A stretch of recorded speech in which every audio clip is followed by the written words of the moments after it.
May the peace and mercy of God be upon each and every one of you. It was a year before 9/11, and my wife and I were standing in the Wichita, Kansas airport waiting for our baggage to come down the conveyor belt.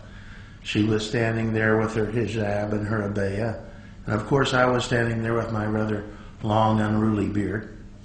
And a gentleman across the way, maybe 20 feet or 25 feet away, happened to glance over, see us, and then did a quick double take. And then he started to slowly meander around in a roundabout way, getting ever closer and closer to us, until after about 4 or 5 minutes he was standing right next to me. And at that point he turned to me and he said, "Where are you from?" And I said, "Well, I'm from about 35 miles north of here." No, he said. "I mean, where are you from originally?" I said, "Well, I was born 30 miles north of here." Well, you could see the puzzled confusion cross his face, and he started to turn and walk away, and then you could see the light bulb going off above his head, and he turned back with sort of a triumphant look on his face, pointed at my wife and said, "Well, where's she from?"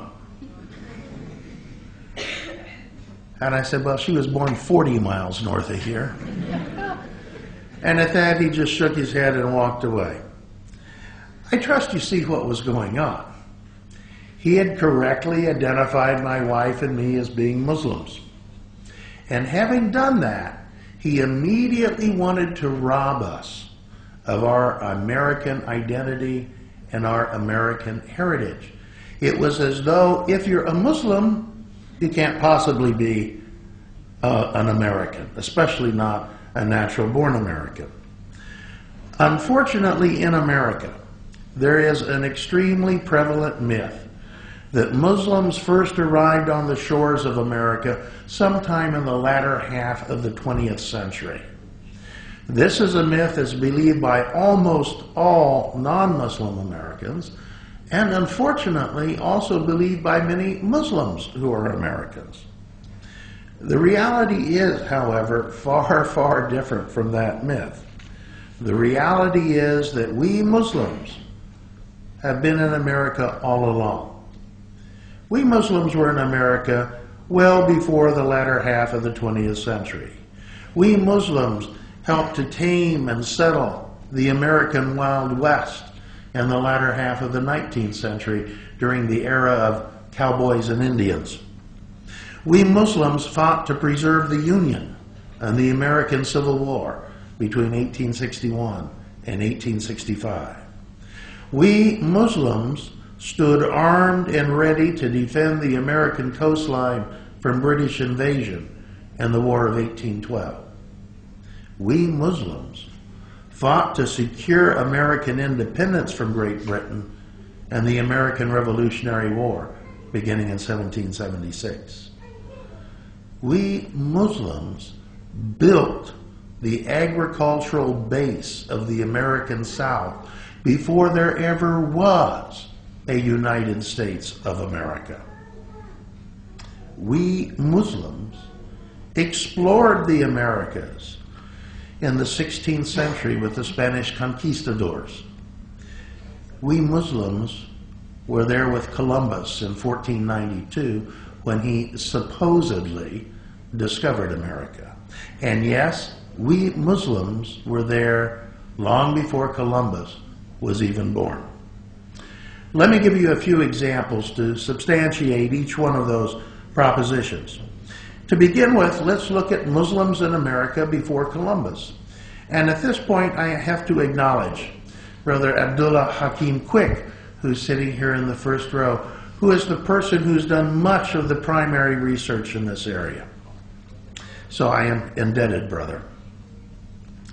Ancient Arabic sources indicate that there were at least 3 Muslim voyages from Muslim Andalusia to the New World. Abdul Hassan Ali ibn al-Hussein ibn Ali al-Masudi, who lived from 871 to 957, riding in the meadows of gold and quarries of jewels, wrote about the voyage of Kashkash ibn Sa'id ibn Aswad in the year 889, over 6 centuries before Columbus.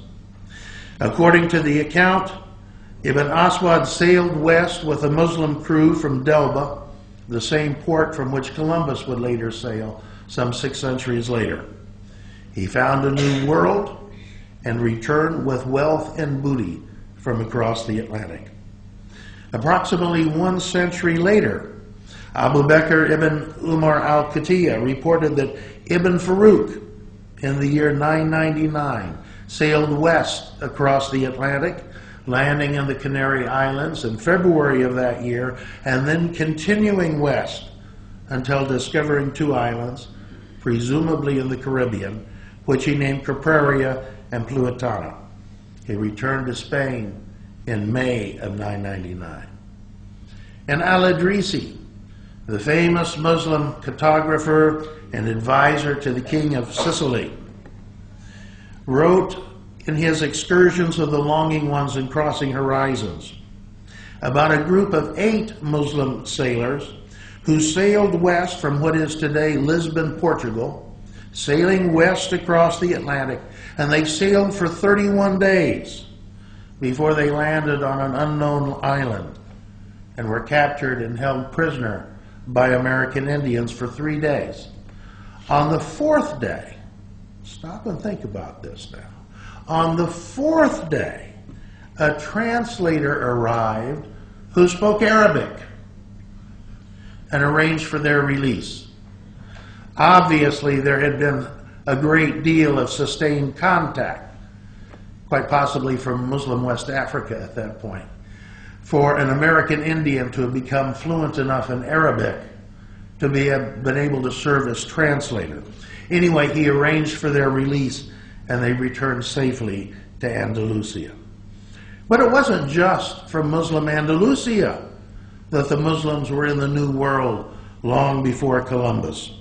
Sheikh Zain ad-Din Ali ibn Fadl al-Mazandarani sailed west from Tarfaya, Morocco in the year 1291 and landed on a green island, again presumably in the Caribbean, and returned safely to Morocco.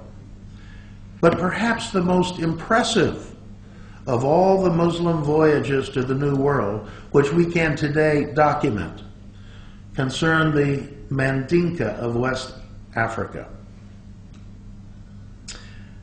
Writing in the Pathways of Sights in the Provinces of Kingdoms, Shihab ad-Din al-Umari recounted a conversation that he had with the famed Mansa Musa, who was traveling through Egypt in his famous Hajj pilgrimage. And according to Mansa Musa, a few years before, his older brother, Abu Bakari, who was then the ruler of the Mandinka kingdom of Mali, had sent 2 expeditions west across the Atlantic, 2 fleets. This would be around the year 1310. Now, when Columbus sailed in 1492, he sailed with 3 ships, the Nina, the Pinta, and the Santa Maria. If we put the 2 Mandinka expeditions together, we have a combined total of 2,400 ships. A massive movement from the Mandinka of West Africa. And we know they reached America. We know that because of the linguistic evidence, if for no other reasons. There is today in South America an American Indian tribe that uses Mandinka ideograms as its form of written communication. And there is in North America an American Indian tribe located in the middle of the Atlantic seaboard, which back around the mid-18th century, a Moravian missionary went and studied with them and wrote a dictionary of their language. Modern linguists looking at that dictionary have discovered that many, many, many of those words are in fact Mande, the language of the Mandinka Indians. And at least one Central American Indian tribe has clan names that correspond exactly to clan names of the Mandinka of West Africa. Yes, we Muslims were in America long before Columbus, but we were also there with Columbus. When Columbus landed on